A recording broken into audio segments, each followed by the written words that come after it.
প্রমাণসহ দিব্যা সেনের ঘাড়টা চেপে ধরল দুর্গা। এমনটাই দেখা যাবে আজকের পর্বে। বিস্তারিত জানতে লাইক দিয়ে ভিডিওটির পাশেই থাকুন। জগদ্ধাত্রী ধারাবাহিকে আমরা আজকে দেখতে পাবো জগদ্ধাত্রীকে যারা মারতে চেয়েছিল, এই বিষয়টা জানার পরে দুর্গা উঠে পড়ে লেগেছে যে কে জগদ্ধাত্রীকে মেরেছে।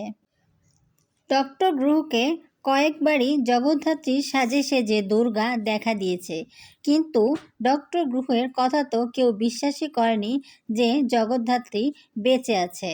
এই কাজটা যে দুর্গা করেছে সেটাও কেউ বুঝতেই পারেনি।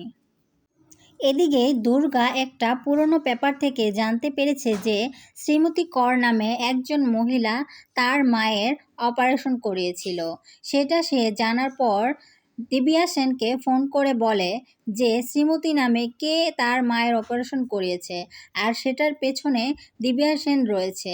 তখন এই কথা শুনে তো দিব্যা সেন চমকে যায় আর বলে, তুমি কে, কে বলছো তুমি, আর এসব কথা কেনই বা জানতে চাইতেছো। তখন সে বলে সেই মহিলাটা জানতো না যে কোন নার্ভস কেটে ফেললে একজন মানুষ পাগল হয়ে বেঁচে থাকবে। দিব্যা সেন তাকে কিছুই বলে না, সে তো শুনে চমকে যায় যে কে এগুলা বলছে। তারপর দুর্গা দিব্যা সেনকে তার ডেরার মধ্যে তুলে এনে আটকে রেখে তার মুখ থেকে সব সত্য বের করে নিল। এমনটাই দেখতে পাবেন আজকের পর্বে। ভালো লাগলে আমার চ্যানেলটিকে সাবস্ক্রাইব করে পাশে থাকবেন।